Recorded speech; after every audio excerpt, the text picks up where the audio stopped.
Oh, say, can you see by the dawn's early light what so proudly we hailed at the twilight's last gleaming, whose broad stripes and bright stars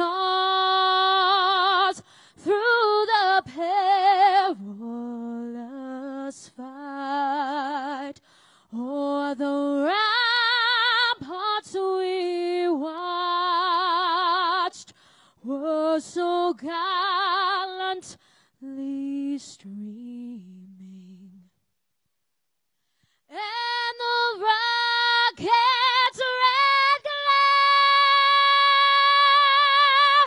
the bombs bursting in air,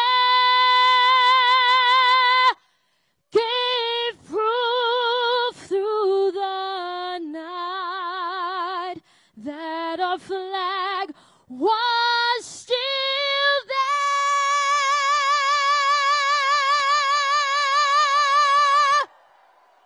Oh, say does that star-spangled banner yet wave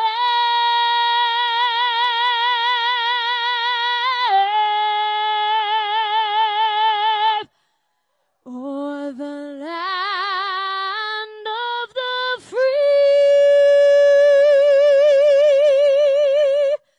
and the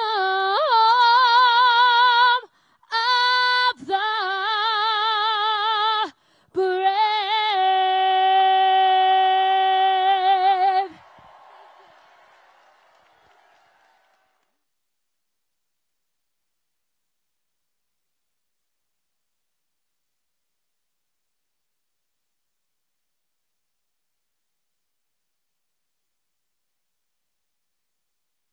Ladies and gentlemen, please welcome tonight's Town Hall moderator, former ESPN anchor and current podcaster, host of the Sage Steele Show, Sage Steele.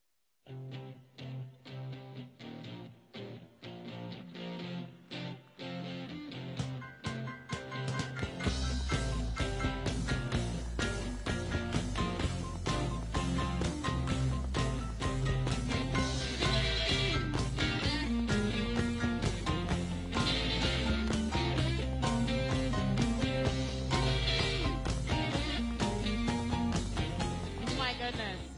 Whoa! Hello, Lancaster, Pennsylvania. Oh my goodness. This is amazing. Okay, I promise I'm not nervous. This is absolutely incredible. Thank you so much for being here. Is anybody counting? 15 days and a wake up until we make America great again.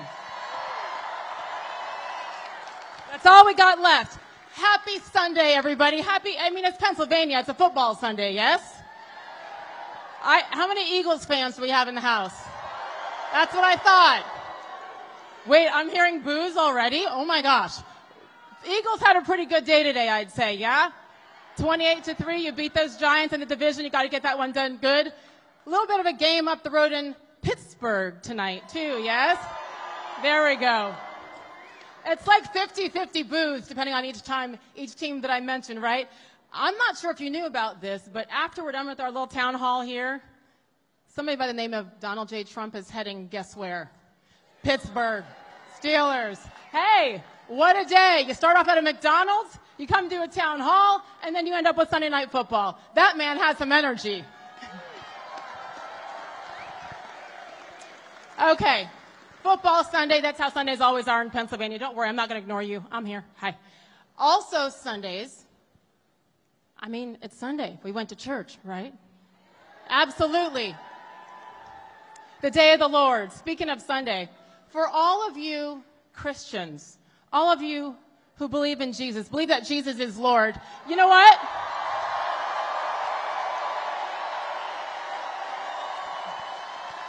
Guess what? All those of you who believe in Jesus, you're at the right rally.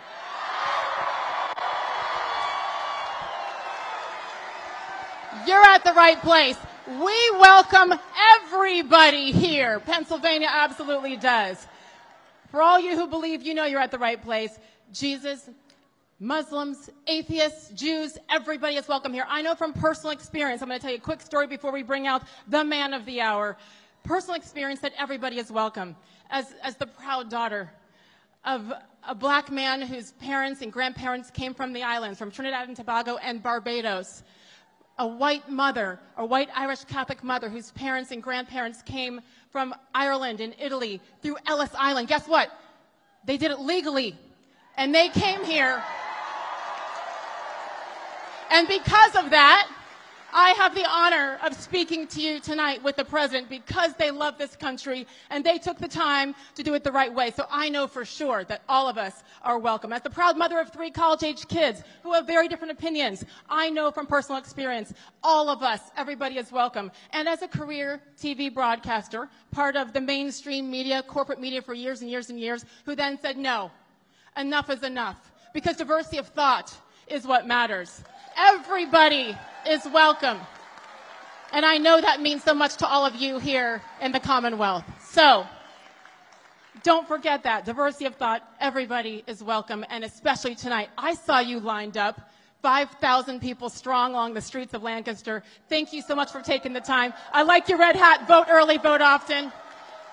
And ladies and gentlemen, we have some business to get down to. 16 days, and it starts right now. Are you ready to make America great again? On that note, please, please help me welcome the 45th and soon to be the 47th President of the United States of America, Donald J. Trump.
Thank you very much. Thank you. Let's have a little fun, Paige, okay? Here we go. You may have a seat to make sure everybody can see. Thank you so much. Am I the only one that hears that song and I see you crying in the front row, right? There's something about that song and something about where we are today as a country. I'm sorry, I didn't mean to call you out. She's beautiful. She's in tears.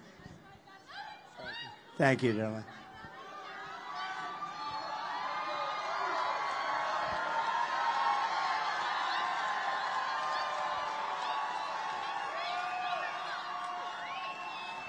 I would like to point out, and I mentioned it briefly, but the fact that Mr. President rushed here from a McDonald's in suburban Philadelphia.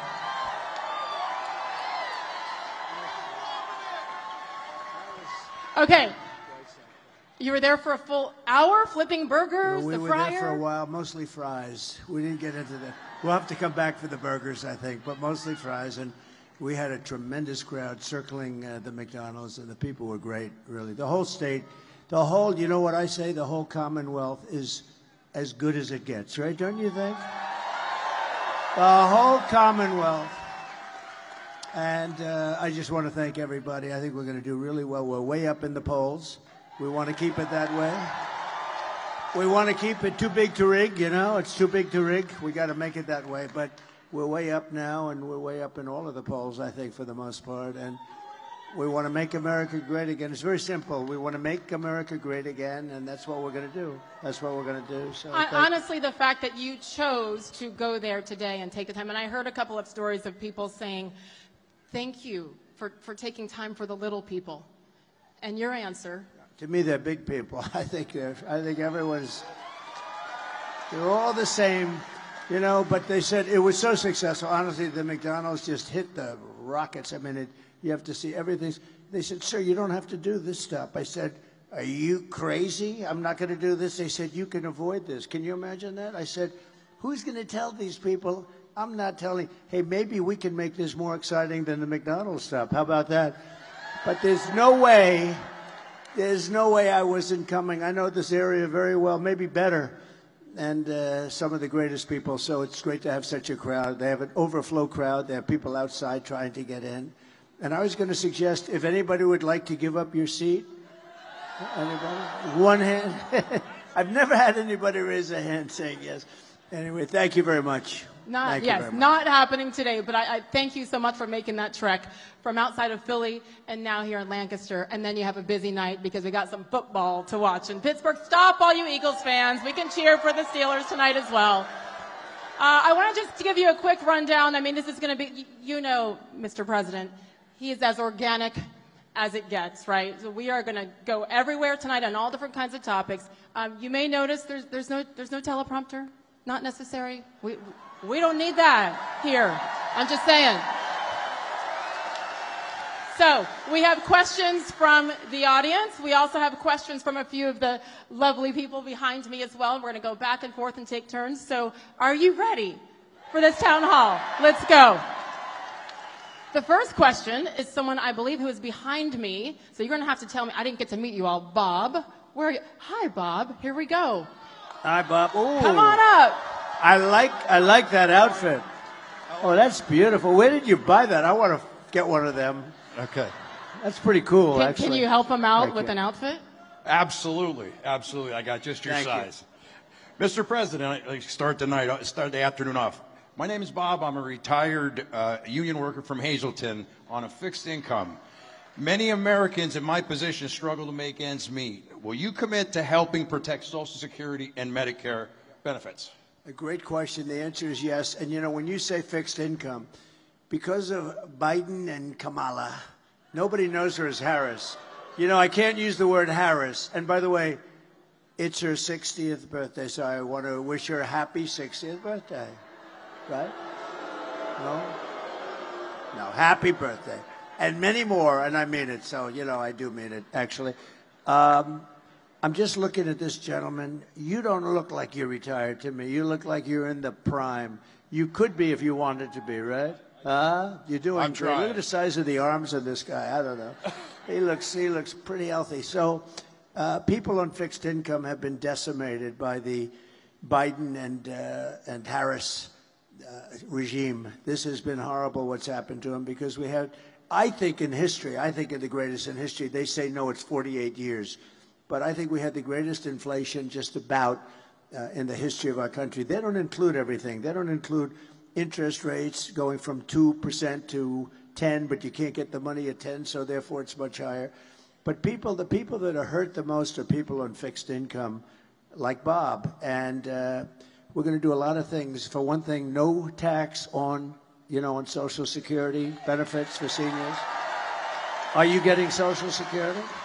You don't look. What is your age? 57. You look a lot younger than that. Doesn't he look handsome? He's a much better looking guy than I am, and look at him. You look good, and you have a good family, great family. I've got a great family. That's great. So you were hurt though because of the inflation. I mean, people were hurt because of the inflation, and especially the people that are in fixed income. And here's what we're doing. Number one, no tax on Social Security for our seniors. That's a big deal. No tax on tips also, as you know, and no tax for all different groups we're covering, right? And no tax on overtime. So if you work overtime, that's been the big sleeper. And another good one, I think something that's going to be really good is you can fully deduct your interest payments when you buy a car. We never did that. And a Wall Street genius called me up. He said, whose idea was that? It sounds pretty simple, right? But we've never done that. So you buy a car, you're going to be able to fully deduct your interest payment. That's a big deal. So you go out and buy a car. So we're going to do that for you. Also, that's a big thing. Also, very importantly, we're just going to make the economy better. Do you plan on working a little bit in terms of part-time jobs or any of that? Yes, sir, I still do. But one of the biggest things we're going to do is the economy is going to get good, but we have more liquid gold. This is what caused the inflation. We had the best, we were energy independent. First time, I think, ever.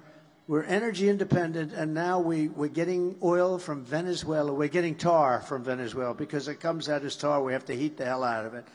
And it's done. There's only one place in the whole world that can do it, and that's in Houston, Texas. So for the environmental people, that stuff is going up in smoke in our territory, and we have the best, cleanest, the most oil and gas of any country in the world, including Saudi Arabia, including Russia, Saudi Arabia, all of them.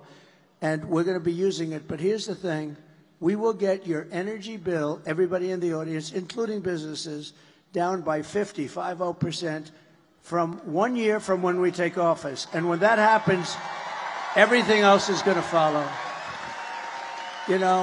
So Sage, it was energy that caused, Bob, it was energy that caused the problem.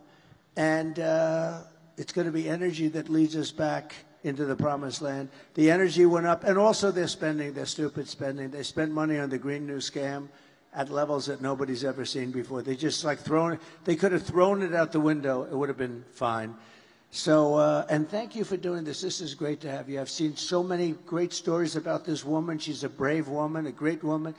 Beautiful too, but I'm not allowed to say that. That could be the end of your political... if you say that a woman is beautiful today, don't be a politician. It is the end of your political career. But she's beautiful. So thank you for doing this. Thank you. Thank you. And what I love about what you said there is not just the promises, which, by the way, who was the first person to talk about not taxing tips? I'm just saying. Yes, you were the first. In fact, they've never said it again. She made it like a couple of months later. She said, and by the way, there won't be. Well, in the meantime, they're passing legislation that makes it very hard for people to skip or will, ruin their lives a little bit. A waitress. I was in my building in Las Vegas, and a waitress came over to me and said, hi. I said, how you doing? The government is killing me. They're after me all the time about tips and all this. And I said, well, that's very interesting.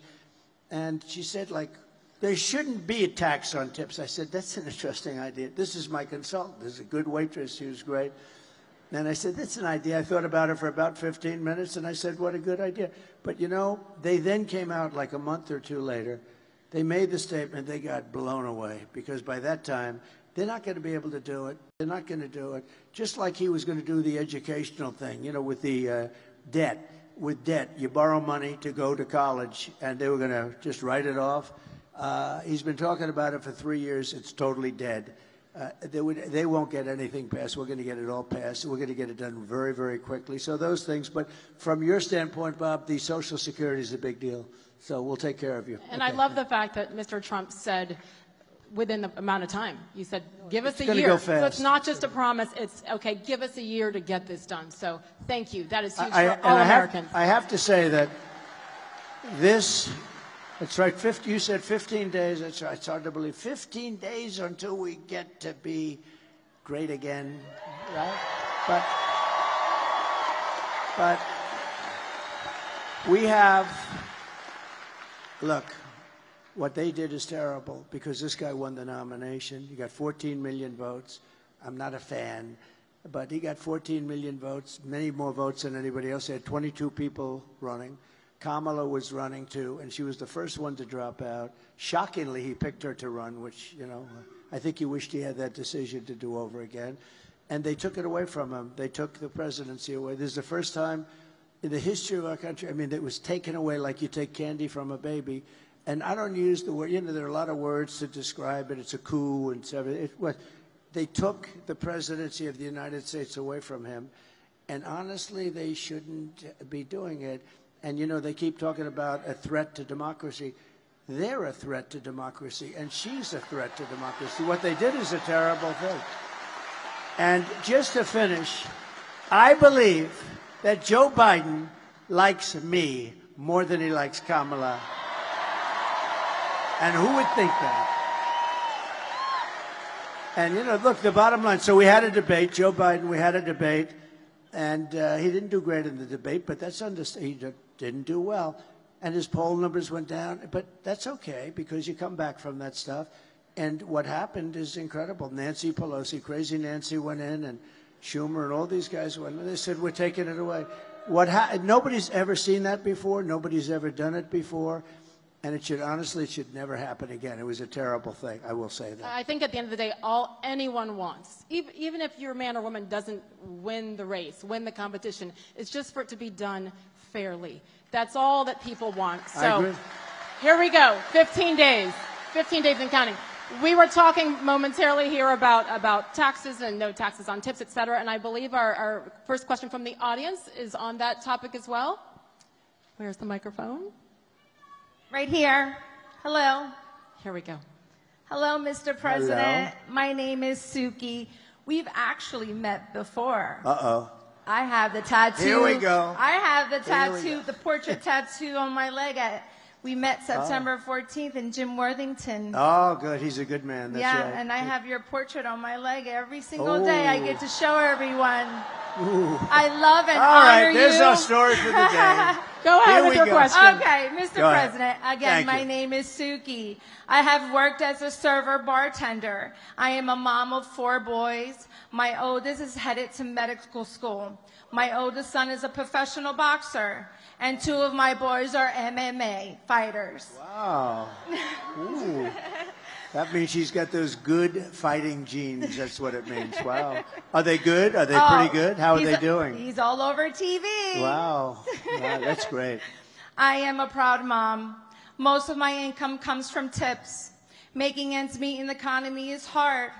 Can you tell us your plan to lower taxes for working Americans like myself?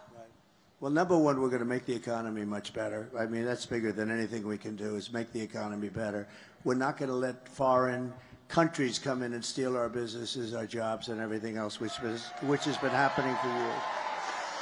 And I must tell you, and I always tell them, why didn't you do something? When we were there, I did a lot about that. We had the greatest economy in the history of our country. We had the strongest border in the history of our country. I don't know if they have the chart, because this is such a different forum from from making a speech or doing a rally, but we have a chart that's an amazing chart. In fact, it's probably my favorite chart of all time. Because I wouldn't be here without that chart. And oh, good. We wouldn't be here. We definitely wouldn't be. But if you take a look, see the arrow on the bottom? That arrow is my final day in office, and we had the lowest illegal immigration that we've had, I guess, probably in history, certainly in recorded history.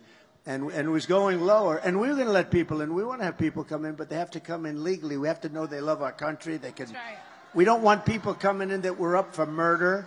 And not only up for murder, convicted. We have 13,099 convicted murderers that were released into our country from the prison systems, penitentiaries in other countries. And the last count was 180 countries when you think of it. And we just can't let that happen. We also, drug dealers, gang members, everybody. And if you look at Venezuela, if you look at a lot of these countries where they came from, they opened up their prisons and they allowed the people to come out. And honestly, I would have done the same thing about it. It's called open borders. They heard we were open. They took them out. Thank you. Oh, it's so cute. Look at her. She's very politically wise at that young age, right, both of them? These are young kids, and everybody's liking politics nowadays. Well, we better win or they're not going to like it too much, I can tell you, right? They're not going to like it. So we can't let that happen. We're going to make our economy great, and you're going to really come along with it. And all of those other things that I talked about, including no taxes on tips, all of that's going to be just something very special for you. That'll be a great thing. Thank you. And tell your boys to do great. I'll be watching, okay? Ethan Mercado, look out for him. Okay, we'll be watching. Thank you, President Thank Trump. you. I love you. Congratulations. Thank you, hon. Thank you, Suki. And I think that is something that has not been talked about enough. We will get there a little bit later in this town hall as well, but the effects on the economy because of the open border. Yes, safety, but also the financial drain in every aspect. So we'll get into that a little bit more as well. I have to tell you that, you know, if you look at the polls, they'll tell you that the biggest thing is the economy. Second thing is the border. But, you know, I think this is bigger than the economy. I think when you talk about the economy, I think you have to include inflation in the economy because the inflation's the worst we've ever had. I think it's just absolutely, you know, in the old days, they used to call inflation a country buster. You go back hundreds of years, Germany had big inflation. It was destroyed. Other countries were destroyed by inflation. With all of that, I think what's happening at our border, where they're allowing millions of people to come into our country every year, totally unchecked and unvetted, coming from prisons and mental institutions and coming in as terrorists. We have the highest level of terrorism, highest level of terrorists that we've ever had. We've never had this many terrorists come in. We had one year where and I don't even believe this myself, the Border Patrol made these charts, and in 1 year, in 2019, I guess it was, they had 0 were allowed. Now, I think it's probably wrong. It must have been some, but 0. They put it down as 0. And this was not from me. This was from them. And the following year, it was 11. And now we have thousands of terrorists coming into our country. And nothing good can happen with that. Nothing good is going to come out of that. So I really think it's a big part of the economy, too. But I think the number one threat that we have, and I actually think the thing that people are going to be voting on most is what's happening on our southern but our southern border. And I think it's the number one thing that people want to talk about. Yes, I totally agree. And we love that chart, too. I love we that love chart. that chart, too. I sleep with it. I kiss it when I go to bed. That's a great visual, Mr. President. Let's keep it going on the topic of safety. Our next question is also from the audience here. His name is Chris. Chris, yell out. Where are you? Here we go. Same spot as Suki. Hi. Hi, Chris. Hi, Mr. President. Thank you for coming to Lancaster. As the Lancaster County Sheriff, I'm committed to upholding public safety and reducing crime in our community by working closely with local law enforcement and other partners. How does your plan for law and order in your next term support local sheriffs, like myself, to ensure we have the resources needed to protect our communities? Great question. Are you the current sheriff? I am. Yes, yes, sir. Very good. Wow, that's pretty good. You look like it. That's pretty good. Can I, real quickly, this is a statistic that I know you know, Chris. In the Commonwealth, 49 of 67 county sheriffs have endorsed Donald J. Trump. I was one of them. And the rest are coming because nobody's endorsing. We have the endorsement of almost every law enforcement agency group in the country, so it's good. They have none. I don't think they have any. So thank you very much. I'll give you an answer to that. So we have to protect our law enforcement. we have to indemnify them against the bad things. You know, if you do your job, well, oftentimes they go after you. They want your house. They want your pension. They want to fire you. They want to. We can't have that. We have great people, and we have people that have to be given back their authority and their respect, because our cities are blowing up. We had the worst crime that we've ever had in the last year. Remember the other day, pretty recently, we were at the debate where I was debating with David Muir of ABC Fake News. And I said, we have crime at a level that we've never had it. And a lot of it's migrant crime now. The migrants are coming and they're causing crime, and they're tough as hell. And they're causing they're taking over like Aurora and in Colorado. And I mean, they're taking over buildings. They're in the real estate business all of a sudden, but they're vicious people. And they're taking over. And he said, no, the crime is down. Crime is down. I said, crime's not down. No, it's down. The following day, they released the figures, and crime is up 45%. And I haven't gotten this guy, David Muir. Everything I said, I said, who am I debating here? I had two of them from ABC, and I had her. She was the easy one, but they were terrible. They never questioned her on one thing, but he said, crime is down. No, crime is way up. And the FBI, we have to look at this, because the FBI put out charts that crime was down initially, because they didn't report certain little areas of the country, like the worst areas in the country for crime. And it turned out that their stats were very wrong and very misleading. But he was wrong, because it's up like at least 45%. That's an incredible. You take a look at Venezuela, take a look at some of these countries that are taking all their gang members and their criminals off the streets and giving them to us. Their crime is down 40, 50, 60, 70%. So we're going to give you back the dignity and the respect. You know, we have great respect for you, and we're not going to let this happen. You can stop crime. You just have to be given the go-ahead. You go to Chicago, you go to a lot of cities, and they rob a department store, and guys are walking out with refrigerators. They have it on their back with two friends, and air conditioning and everything.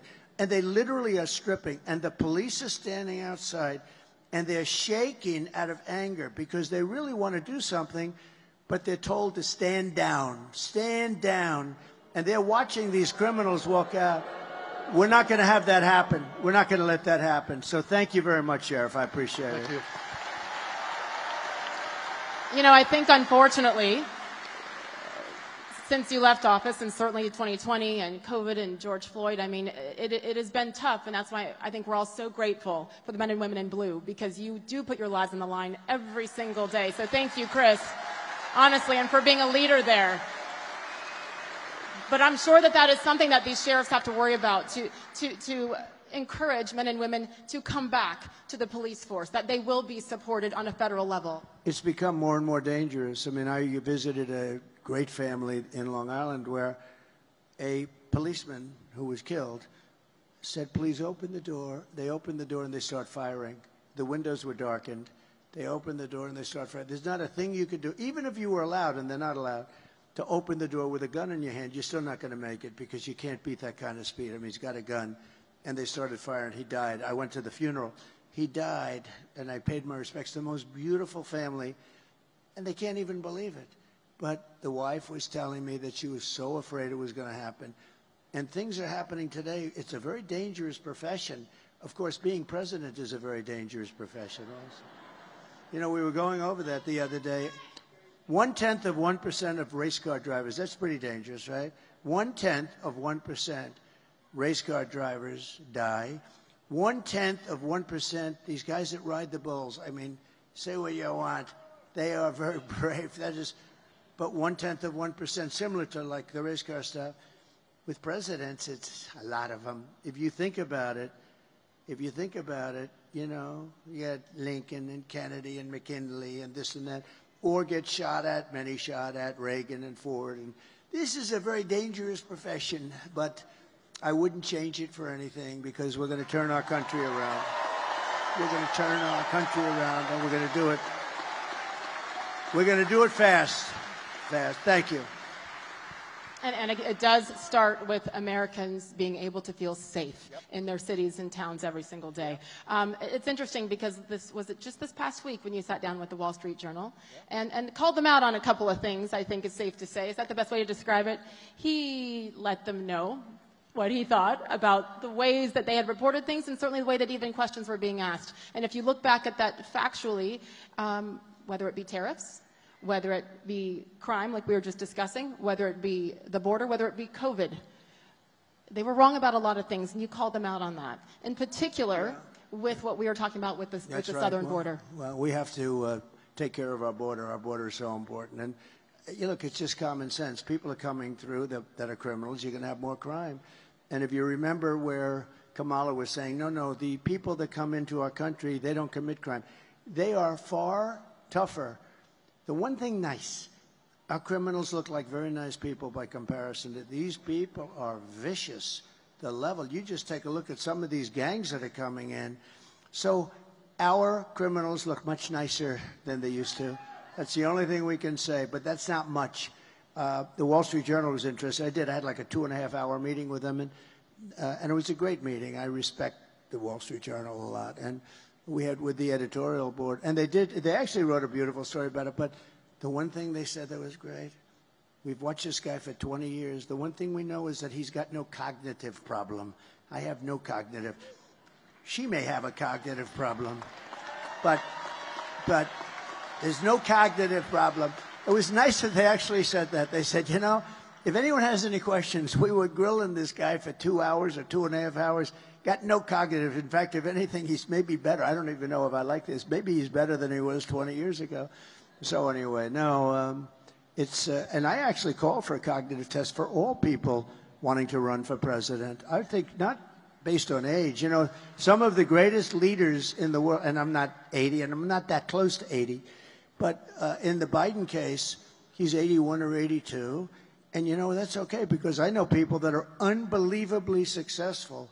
By the way, a man who's very successful is Rupert Murdoch, and he's 93 or 94. He was at a meeting that I had the following day, and he's sharp as you can be. I mean, he's the same guy that I've known for 25, 30 years. He's sharp, and he's in his 90s. We've had some of the greatest leaders in world history that are in their 80s. But it was very interesting because in reading the article, it was a great article. But I appreciated that they said that. It's very nice that they say it. I've done cognitive tests. I've done them twice, and I aced both of them. And the doctor, in one case, said, I've never seen anybody ace them. They've never seen anybody ace them. But I'd like to see cognitive tests for anybody running for president or vice president. I think it's important in a way. And it should have nothing to do with the number, the age, in my opinion. No, it's all about the test and turn them in and make that part of the requirement. I did ask about it, though. Why can't they? They say it's unconstitutional, which I think is too bad or ridiculous. But I'd like to see that. I think it would be great if we could have, good, strong tests for people that are running for president, vice president. They do say, however, it's unconstitutional. Who likes the idea of that? I do. Yeah. Well, there's an age minimum, so add that to it, 35 years and a right. cognitive test. Yeah. Because you could be 41 and have cognitive issues, right? I mean, there's I've said it for a long time, and I think it would be a great thing if we could do it. Let me ask you one more time to wrap up the topic of the border, because the second you left office and Biden-Harris took over, they immediately implemented changes and changed drastically so many of these 99 things. changes, can you believe? Immediately. Like remain in Mexico. Like you got to remain in Mexico. You can't. That's a little change, right? And you think that was easy to get from Mexico? I said, we want them to, and because of tariffs, I said, look, if you don't agree, I'm going to charge you 25% tariffs. They said, we would love them to remain in Mexico. I'll never forget. They were so against it. So how quickly can these be implemented again and changes made? Almost immediately. Remember one thing. I watched her the other night about a bill. The bill was a disaster, by the way. It was a horrible bill. Would have let people have immunity. It would have given people, millions of people would have allowed it to come in aimlessly. It was a hopeless, horrible bill. But she always uses that. And we would institute, she's trying to get tough now on the border after 4 years of destroying our country. Now, all of a sudden, a couple of months ago, they went to a little bit tougher. The only thing she didn't stop are airplanes flying over the border, loaded up. You know how many people? Hundreds of thousands of people come in by airplane. They didn't stop that. They forgot. I think they said they forgot. You know, they want to show a little toughness. But look, we need strong borders. We need great elections. If we don't have great elections and strong borders, then we don't have a country. Those two things, and other things, but those two things are at the top of the list. We have to have strong borders. And we want people to come in. Yes. But we want people to come in that can really do it, that can do a job. And we're going to get that. We're going to get that. But we have to get rid of the people. We have to get rid of the people that are now there. She is so bad. Remember what she said. I'm sorry, when you say get rid of the people who are there, some of the illegals that are here? No. I'm talking about the politicians. The politicians, that are allowing okay, this I'm to making happen. sure. No, we have to get rid of the politicians. And remember what she said? She was interviewed on numerous shows and she couldn't come up. What would you do different? I can't think of anything. I don't know. She can't think. Do you know that 325,000, now think of a stadium, a big stadium being filled up many times. 325,000 children are dead or missing under there. They came across the border or they didn't. They're all dead, missing, or into sex slavery or slavery. 325, many of them are dead. I'm sure many of them are dead. Probably their parents will never see their parents. Like any parent, they want to see them. They get kidnapped, they get taken. 300, and they come through an open border. They're missing or dead, or they're in slavery. 325,000. Think of that. Think of what that means. The numbers, like unheard of. And remember, what would you do different? Nothing. I wouldn't do anything different. So immediately she's disqualified because he's the worst president in our history. She's the worst vice president in our history. And to think that, you know, she's running for president is pretty ridiculous. I feel like you all will agree with me that this is no one here or in this country that I speak to, and you speak to a lot more people than I do, is anti-immigration. It's about doing it the right way. And now we sit here, and I know you hear this everywhere you go, Mr. President, where you hear people saying, send them back, send them back. That process is not easy. No, but we obviously cannot even take care of the taxpaying Americans in this country. So when you hear send them back, and some should be sent back based on a quote-unquote resume, what is that process like? So let me just tell you, again, it gets down to the sheriff and local police. They know everybody in town. They know their names, their middle names. They have serial numbers. They've got everything. They know everything. They know all about these horrible criminals coming in from Venezuela, coming in from Colombia. They know everyone. Local police. The local police will work with others. And look, from a practical standpoint, it's very tough because there'll be one woman with two beautiful children who gets brought back, and there'll be tears, and the Times and all these crazy newspapers will do stories about one person when you're, you know, so it's a very difficult thing. But we start with the murderers. We know who they are. We don't know everything about them because they've been let in without being vetted.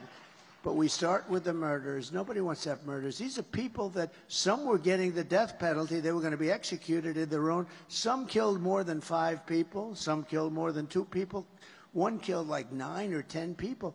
We want them out. We start with them. We start with the drug dealers. We start with the people that are causing. Oh, by the way, you start also with the terrorists. You got to get them out. And then we start figuring out what the hell we're going to do, because what they've done to our country, what they have done, and I'll tell you who is affected most, the black population, the Hispanic population, because their jobs are being lost. People that had jobs for years are losing their job now to people that came into our country illegally.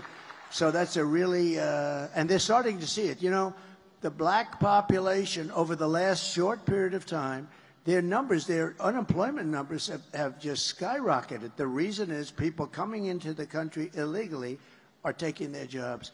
So, and I'll tell you what's going to be affected very much are going to be unions. But you're going to see things happening that are just, it's just too much. In one town in Ohio, a town of, think of this, a town of 52,000 people, they put 32,000 illegal migrants in this town, right? 32,000 illegal migrants into a 52,000 people town. In Aurora, they have people that are running in and walking down the streets carrying weapons. And the landlords of the building is saying, I don't know what I'm going to do here. They're collecting the rent in the building for themselves. I mean, and this is happening all over. This is happening all over the country. You know, we mentioned a few different places, and a lot of mayors don't want to talk about it because it's bad for the reputation of the state and the town or the city that they're in. But look at New York, what's happened. Look at Chicago. Look at Los Angeles, what's happening. Our country's being destroyed by incompetent politicians. And, you know, all they have to do, remember this, when they say a bill, she always said the bill wasn't passed because the Senate wouldn't want to go against Trump. He called. It had nothing to do with me. The bill was no good. But listen, all the president has to do is she gets to the White House, wakes him up. They call because if it's after 4 o'clock, he sleeps after 4 o'clock. Get him the hell down to the Oval Office and say, President, sign the bill. All he has to do is say, the borders are closed. Tell that to the Great Border Patrol. The borders are closed, and those borders, that's what I did. I didn't have a bill. I had the best border maybe ever. I didn't have a bill. I just said, close the borders now. And they were closed. You don't need a bill for that.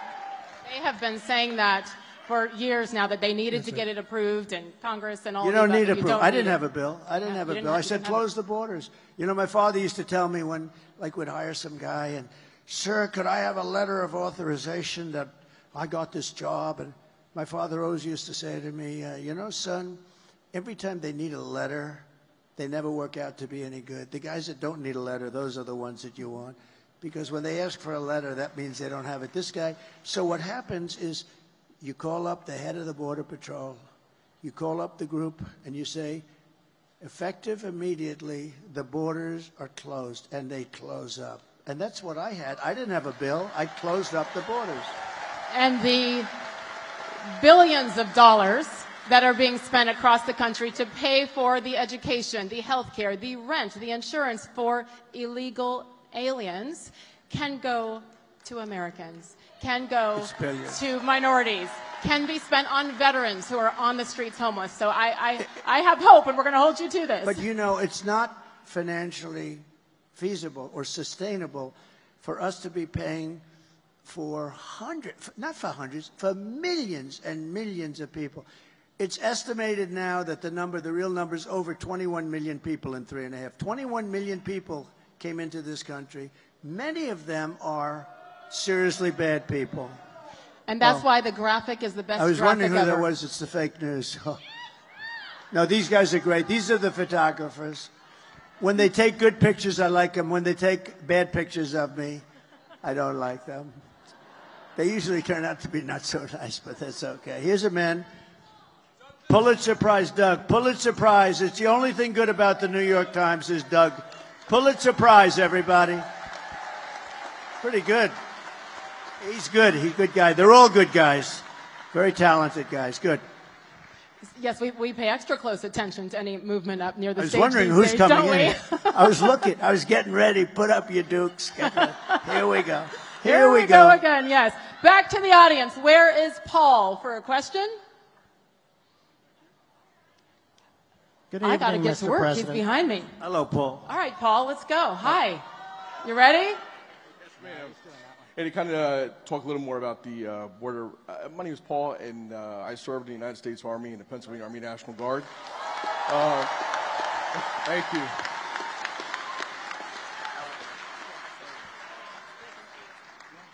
We got to get you on camera, you know? Let me get up. These are the most uncomfortable chairs, but I think we'll get up.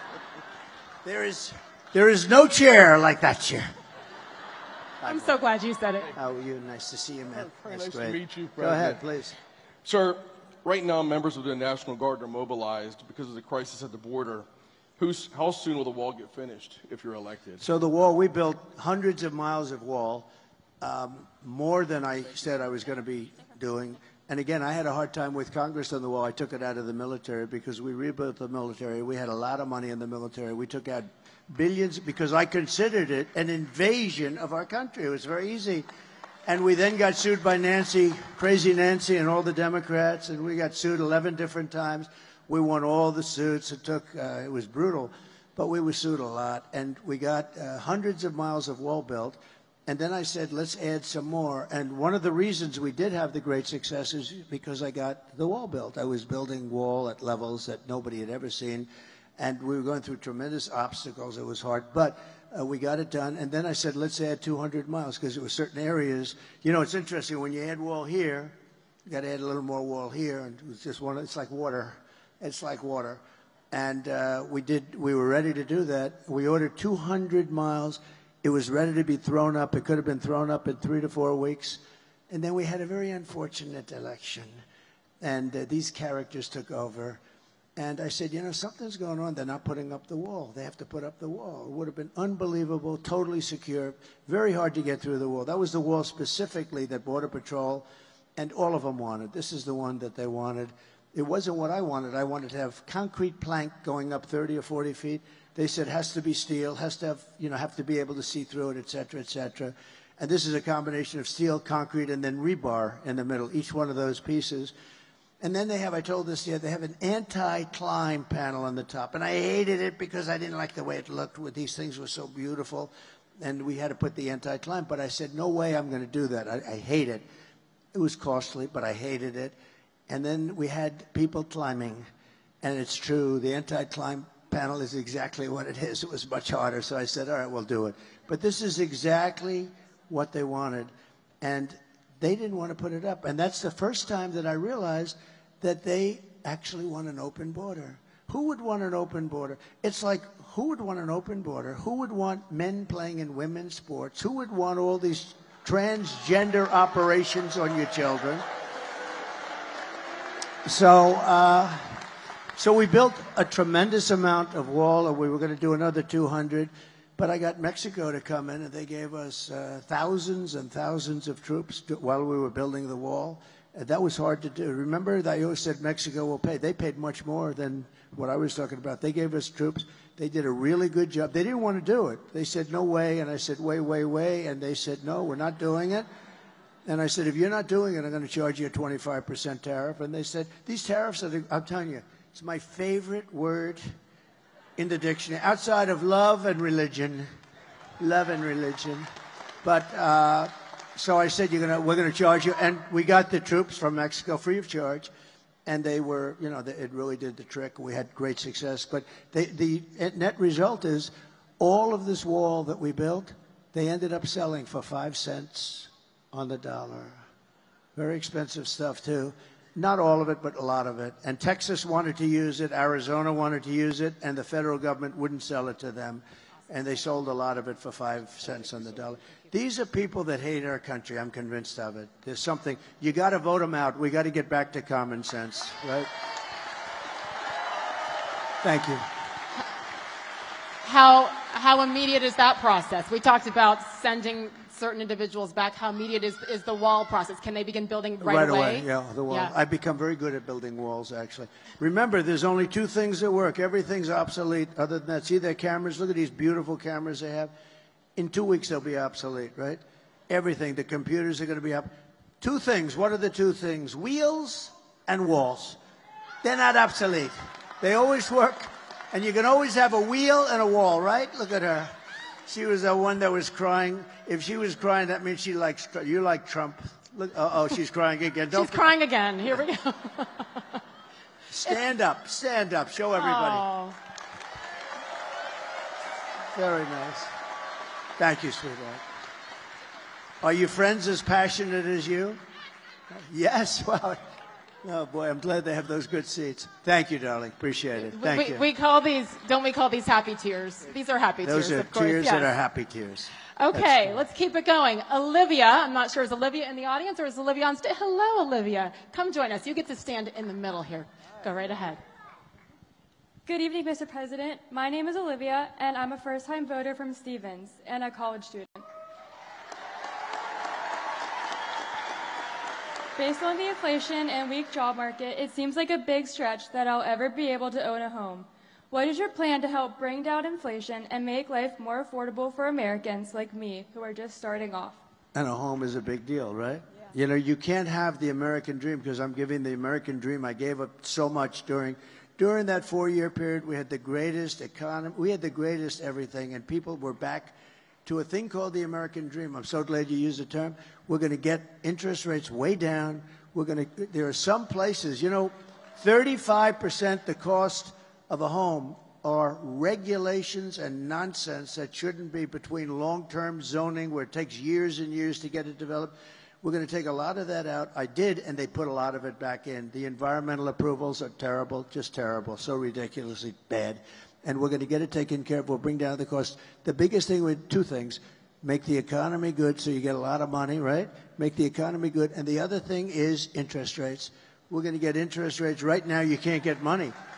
Even if you had a good job, you're paying 10%, you're paying 11, 12%, and you can't get it.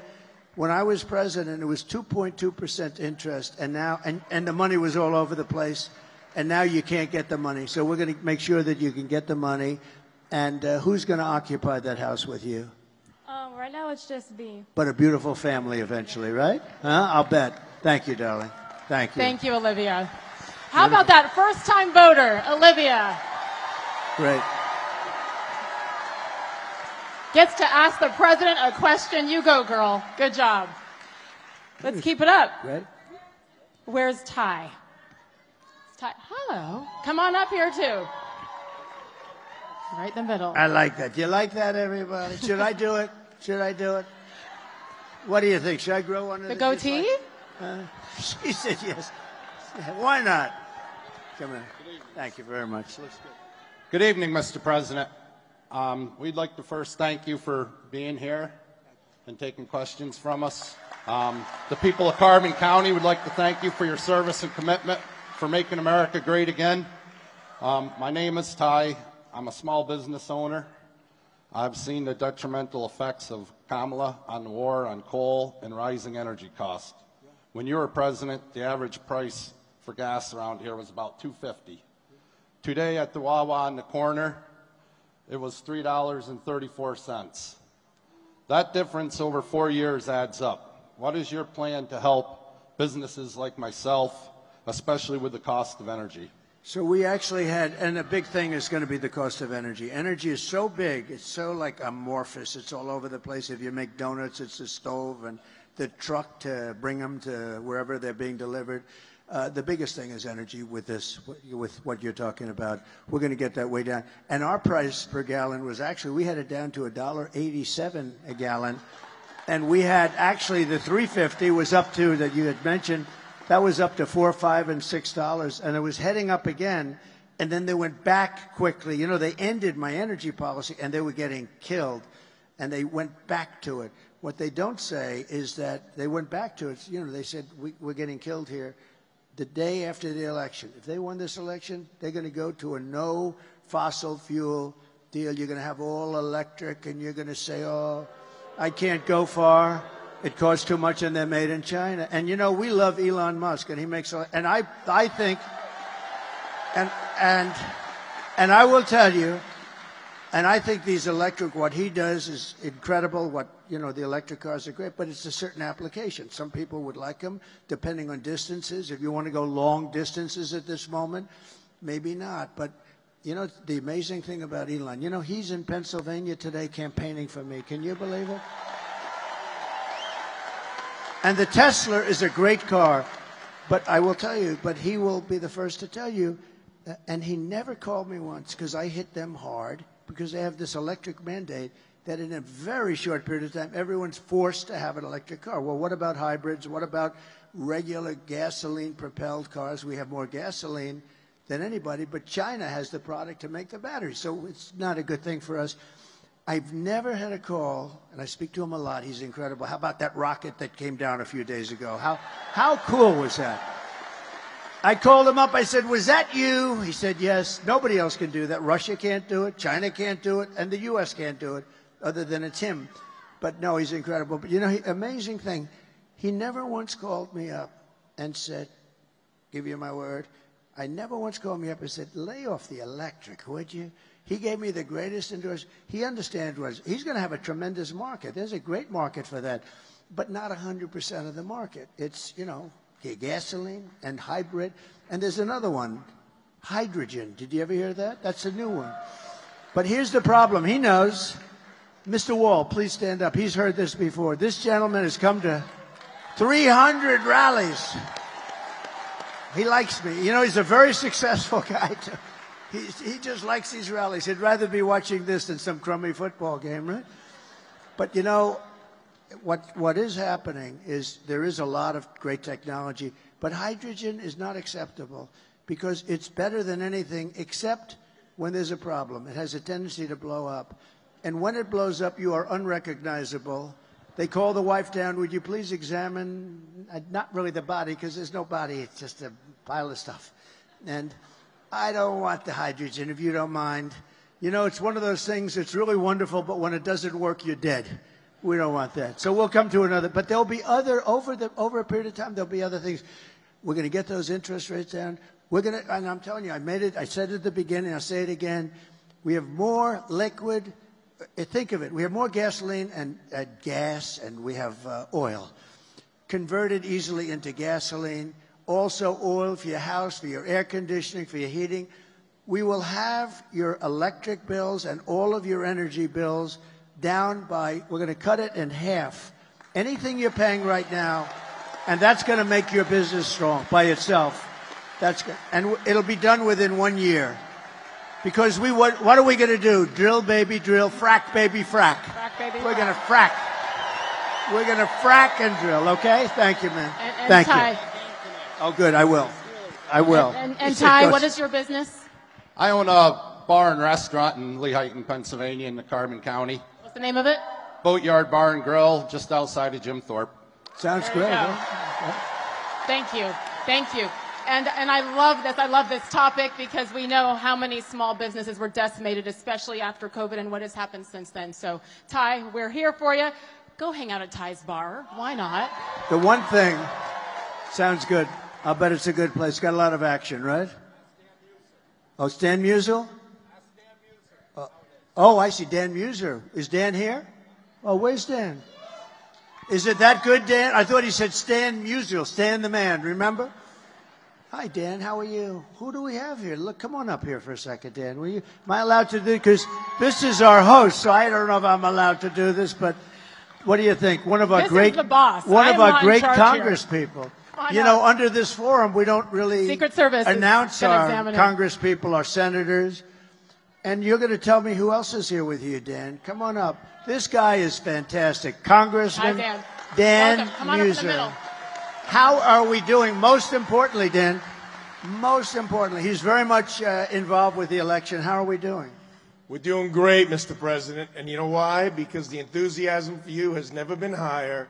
And hey, how about it, everyone? We have so much to thank you for. What you did as president, our country was never stronger. What you're doing now, you and your family, what you've gone through for surviving, we thank you very much for that. And folks, how about we're going to be thanking him so much when he truly makes America great again. It's all going to happen pretty fast. Thank you, Dan. Lloyd, come on up here, Lloyd. Come on up here. Lloyd Schmucker, Congressman, warrior. Lloyd Schmucker. Come on up here, Lloyd. Thank you very much. That's great. That's great. Hi, Lloyd. These are two warriors. He had no idea he was being called on stage, did you? No, not at all. But I can tell you, this is the district that I represent, and these are a room full of people who love you, Mr. President. They love him, too. And I'll also tell you the enthusiasm is higher than 4 years ago and even 8 years ago right now. We're seeing volunteers like we haven't seen before. We're going to win this area big. Thank you very much. Thank you both. Thank you, Dan. Thank you, guys. Thank you, man. Thank you. Thanks, Lloyd. Thank you. Good. Oh, I'm lucky. Oh, you have no idea the hell that I'd have to. If we would have said goodbye and these two warriors weren't introduced, I would have had a problem. I would have felt very badly good. Is there anybody else? You're going to go for McCormick. I know that, David. Do you know You're what gonna I go for enjoyed David. watching was the expressions well. on the faces of the Secret Service as he's inviting people on stage, right? They're not happy. They don't get too happy. That's right. They're saying, excuse me, sir, they won't be allowed on the stage. Anyway, This has been really great. I think you ended the question with Ty about frack baby frack. And Going to frack baby frack. Frack She baby is frack. not going to frack, by the way. She's been against fracking. She wants to confiscate your guns, and she will do it. You know, with a politician, take a look at their initial record. That's what they go back to. She's only doing this because of the election. She just changed all these. She changed 15 different policies. She wanted the transgender operations, I mean, almost at will. And a lot of them, though, the taxing. She wants to do a capital gains tax on, think of this, on unrecorded values. Think of this. If it goes up, you don't have any cash, it goes up, she'll put everybody out of business. She wants a capital gains tax that's going to destroy the country. She wants to raise your taxes to 70 or 80%, kill all your jobs, chase everybody out to other countries. You know, businesses today, they will leave our country. They're international businesses, the big ones. And you want to get cute, everyone's going to pay. They say one day, I'm going to Asia, I'm going to Europe, I'm going to Germany, let's say, I'm going someplace. We can't do this. She wants capital gains taxes that have never been even tried before. They will destroy the country. This woman is so incompetent. She's so bad. You cannot, and I would normally not like to speak like that. If they get chosen, our country's finished. You know, Elon Musk is a very smart guy. You got to see his endorsement. He said, if this election isn't won by Donald Trump, our country is essentially finished. That's a hell of a statement for him to make. And he's a totally brilliant guy. This guy's got so much. And I have to say, and I've said it before, I said it yesterday at a rally, he makes something that Starlink, that I never heard of it, but it's great. It's communication. North Carolina, Georgia had some areas that were not, basically it's communication. It's a communication system. But especially North Carolina is the job that it was just totally demolished. They had no communications. People were dying. The federal government failed. Worse than Katrina. They did nothing. The White House, her and Biden did nothing. And they needed to get Starlink. They said, you know Elon Musk? I said, I do. What? Because I was there. They said, is there a way we could get Starlink? So I called him up, and he had that to them so fast. It was unbelievable. And you can't get it. The congressmen know this. And so I just want to thank Elon Musk. But when you look at his endorsement, where he endorsed me, I mean, he's not going around all over Pennsylvania day and night, day and night. It's like he's running. He just feels that our nation, if it doesn't win this election, the nation is not going to survive. It's not going to survive. It has been incredible so I want to thank watch. Elon. Yes, it has been a blessing to watch him. Without the First Amendment, we have nothing. And Elon Musk has come. Buying Twitter was an incredible thing to do. And I think all of us are so grateful for him appreciating what America was founded upon. I will say about the fracking, to wrap that part up, fortunately, we do have something called videotape. And in 2019 and several times since Kamala Harris has said she would ban fracking, and now we come back and a lot of flip-flopping on that. So just like with the border, when I asked timing and how quickly, we're in the Keystone State. We're in the Commonwealth of Pennsylvania, fracking. I mean, this is a gold Do you want to mine put right up, here. do we have one of those fracking statements that she made? Because here, you know, we put it up sometimes, but Pennsylvania specifically. Yes. It's about fracking. Can they put that fracking tape up if they could do it? I don't know if they can do it. This is a different forum. But if they can, put up the frack. I'm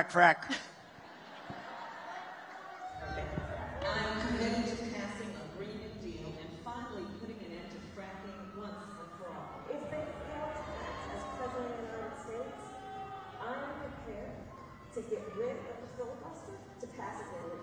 I am offering a Green New Deal that has been described as one of the most progressive and progressive. It is a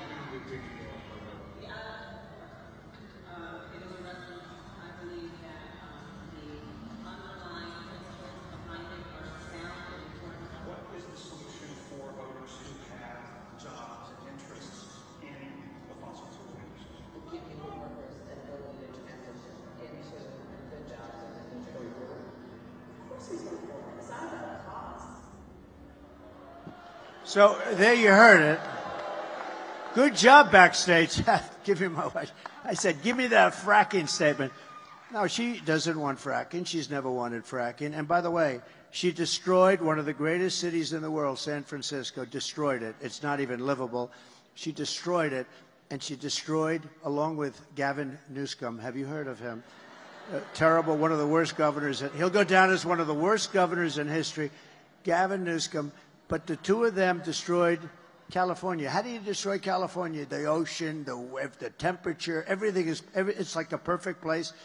They're destroying it. They had more people leave it, think of it, than come in. First time, I think, ever. It's an incredible place, and they have virtually destroyed it. And she's not going to, she will not destroy, we're not going to let her destroy America. That's all there is to Fracking. it. How soon? How quickly? How much in Pennsylvania? Well, we have to go. You know, what you're doing is fracking, but you can do much more. You can do double and triple what you're doing right now. You're restricted by so many different things that they put on. So we're going to let them frack, like a duck. Frack. You can do 3 times what you're doing now and even 4 times, and you can do it. And it won't have any impact on you. It's not going to have any impact. So we can, and tremendous money. You can lower your taxes for the state. Great for the country. But you're in a state that has tremendous, capability that you wouldn't even think. You don't think of Pennsylvania. When you think of Pennsylvania as a commonwealth and having to do with fracking, 20 years ago, you wouldn't have thought. But now it's your biggest, most important thing. It's 5. The Commonwealth of Pennsylvania produces 500,000 energy jobs. They'd be wiped out. So they can actually do a lot more if they wanted to, if they were allowed. I will allow them to do a lot more. We're going to get your energy bills down at a level that you haven't seen before. It's going to make a big difference. And here we go. We have time for one final question. Sarah, come on up, girlfriend. Hi, Sarah. Hi. Nice to have you here. Good evening, Mr. President. My name is Sarah. I'm a veteran, U.S. Marine veteran, and great. And I'm a Purple Heart recipient. Wait. They didn't hear this part. This is very important. Please say it again, Sarah. I'm a U.S. Marine veteran and a Purple Heart recipient of Lehigh County, Pennsylvania.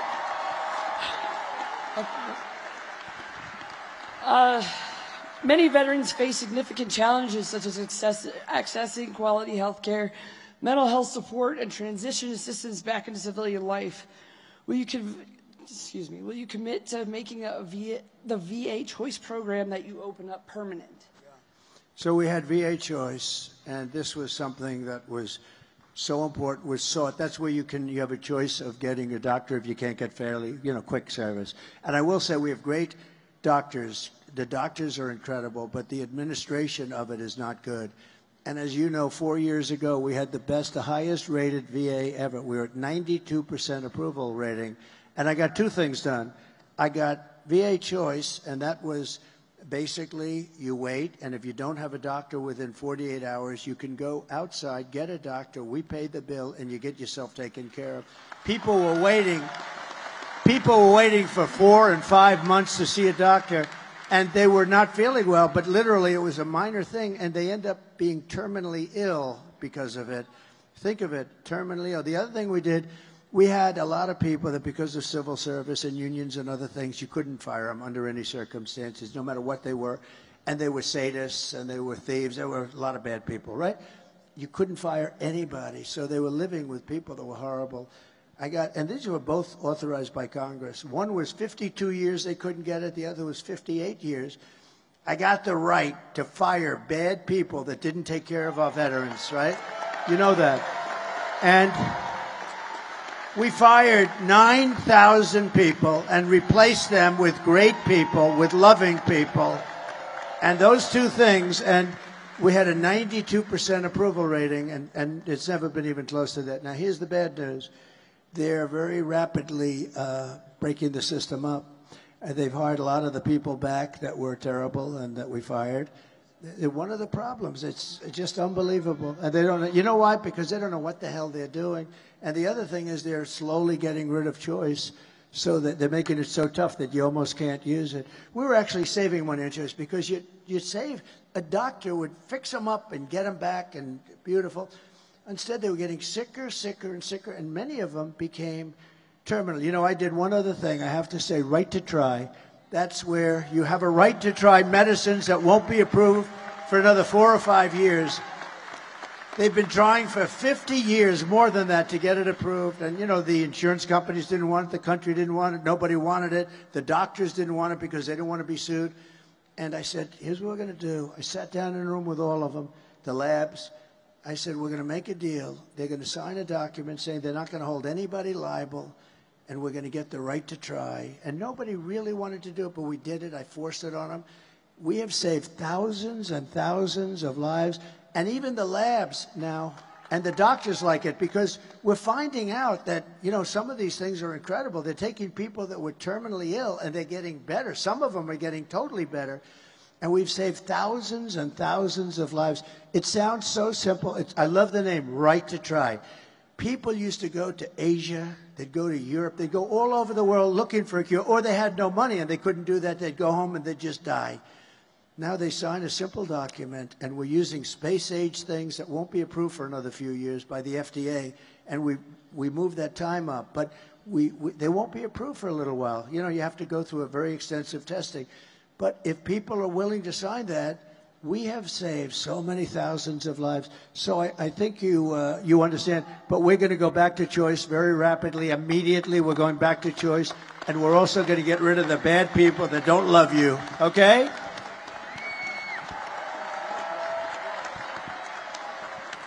Thank you, Sarah, and thank you for your service. My goodness. Army brat here. That's where our roots are. Our servicemen and women, our first responders, that's where it is. And so thank you, Sarah. Thank you so much, and congratulations. I want to wrap up on this, if I could. I had the opportunity a few months ago to talk to your lovely daughter-in-law, Laura Trump, on my show. She is incredible. She's an incredible woman. She is obviously so committed to bringing you back to where you belong. She's an incredible mother. I've been traveling with her a lot lately, and she's amazing. And one of the things we talked about on my show was the why with you. Because you have a lot of other things you could be doing right now. Your bank account looks pretty good. You have a few golf courses around the country. You have a few buildings here and there. You had 4 incredible years. You have grandchildren. You have another one on the way. Congratulations to your daughter, Tiffany. One of my favorite moments with you was watching the RNC and watching your daughter, your granddaughter, 17 years old, on the stage, and what that must have felt like for you. So there's so much that you have, and then you come out here, and you just said it, it's such a dangerous job, and you choose to continue to do this when you don't have to. It's safer, it's cheaper, all of the things to not do what you're doing today. Why? Why? So, thank you. Thank you.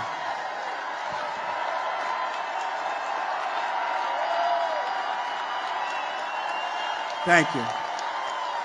So, I probably am asked that question more than any other question. They say, thank you. Thank you very much. Thank you, everybody. I think I'm asked that question maybe like, why do you do this? Or if you had it to do again, sort of a similar question, would you do it over?